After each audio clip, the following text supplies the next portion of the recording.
You're watching PBS. Don't get used to it. We're almost out of money.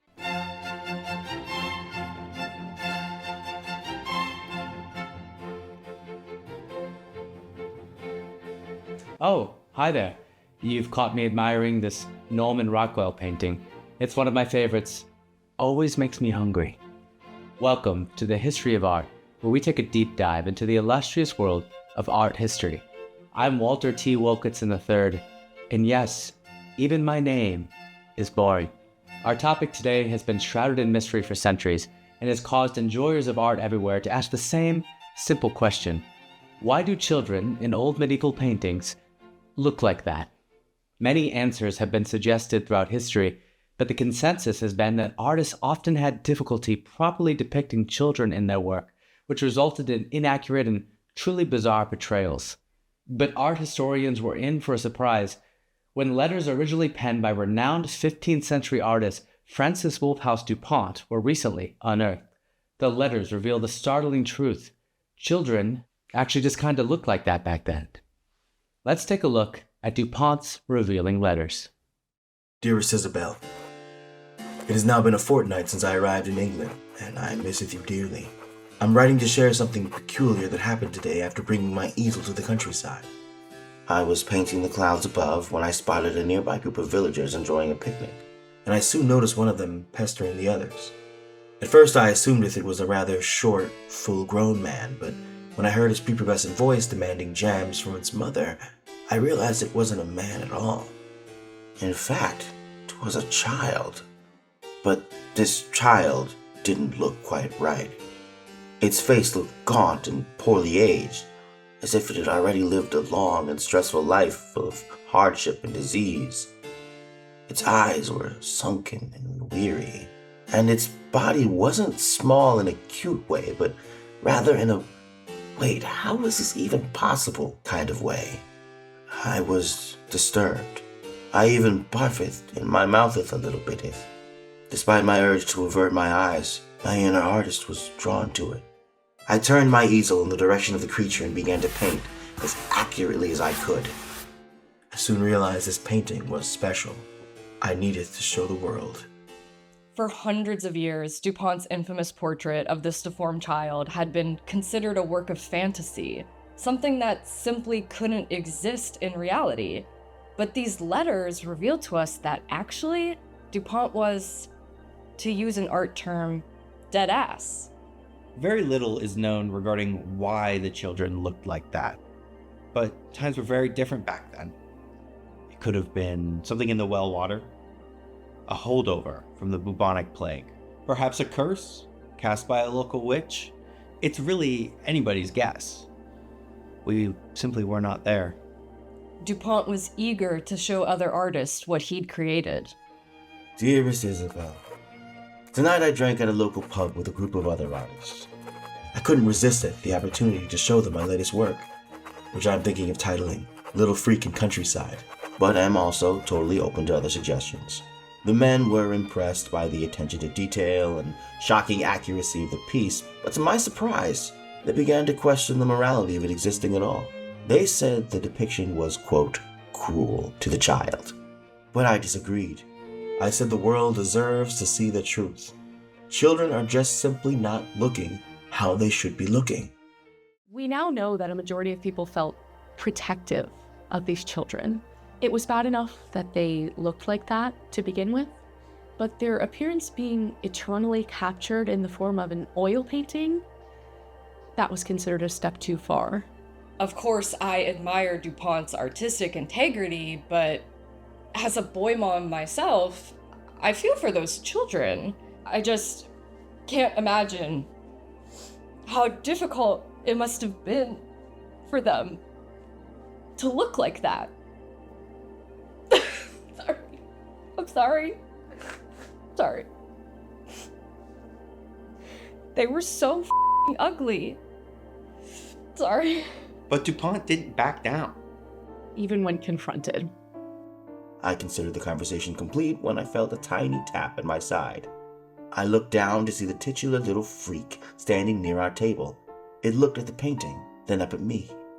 I knew it! It said fuggily. You were painting me the other day. Well, so what if I was? Is there a decree against painting children I wasn't aware of? I asked, knowing of no such decree. That thing should be set on fire, it said back. Aw, don't say that about yourself, I replied cleverly.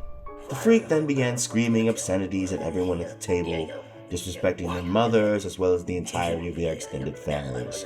It wasn't until it referred to me as a, quote, untalented cuckold, that I grabbed hold of my painting and bonked it on his tiny misshapen head.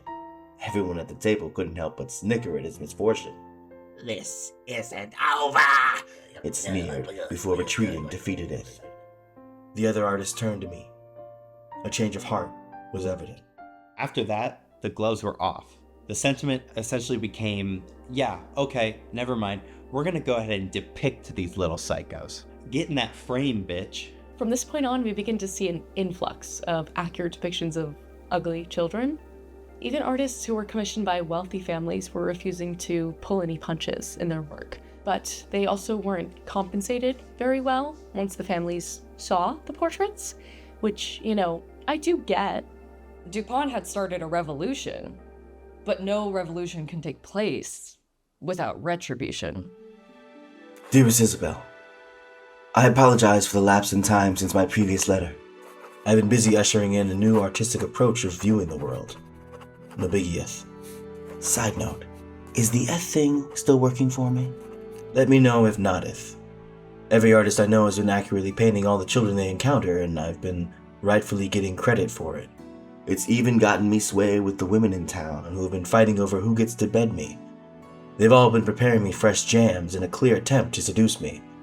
And I am aware that it may be uncouth to discuss this with my own wife, but you are also my cousin, so I never know what's okay and what's not in this relationship. Which reminds me, maybe we could discuss the possibility of opening up our gadzooks. You will never believe what just occurred. I was in my lodgings just moments ago when I heard a rap at my door. I opened it to reveal an unwelcome visitor, the little freak itself, eyeing me with a suspicious smile. Good evening, sir. I believe we may have gotten off on the wrong foot. My name is Angus Liverbottom, it declared. Ugh, I recoiled. That would be your name. I would like to humbly ask that you and your fellow artists dispose of all accurate portraits of children, it said. We do not deserve this. I mean, look at me. I'm kind of cute, in my own little way. It pressed its wretched finger into a non-existent dimple, attempting to appear sympathetic. I then began to clap at the freak, slowly, giving an almost sarcastic applause. To my knowledge, I am the first person to ever do something such as this. Oh yeah, DuPont also invented the slow clap. I mean, what couldn't this guy do? What a performance, I said. But I will never destroy my art. I expected it to scurry off my doorstep in disgrace, but instead its expression shifted to one of pure evil. I was afraid you might say that, it said, unsheathing a dagger from behind its back. He pointed it at me, menacingly. I gave you a chance, but you shall suffer for your art. Now, children! Suddenly an army of deformed children emerged from the shadows and surrounded me. I recognized them all from the portraits. They began to lurch toward me, out for blood. As I backed into my hotel room outnumbered, I was sure this was the end for me. Until I remembered a jar of jam I'd been recently gifted by a maiden with rather large juggets. With no time to waste, I snatched the jar. Fresh jams, children! I called out as I launched it out the front door. Their crazed eyes all shifted, suddenly yearning only for jams. The children sprinted away, tripping over each other to get to the jar. Even the leader couldn't control its pathetic craving for strawberry preserves. I then locked the door behind me and barricaded myself in the bedroom, where I now sit, finishing this letter. I don't believe they will return for me, on account of their hands being just way too sticky right now. 'Twas a truly terrifying encounter. Oh, and just to circle back, isn't it so odd we have the same grandfather? I've been having some trouble getting over that fact lately. Although I admit it does simplify Christmas plans. Anyway, I'm gonna live forever and that. And nobody heard from Francis Wolfhouse DuPont ever again.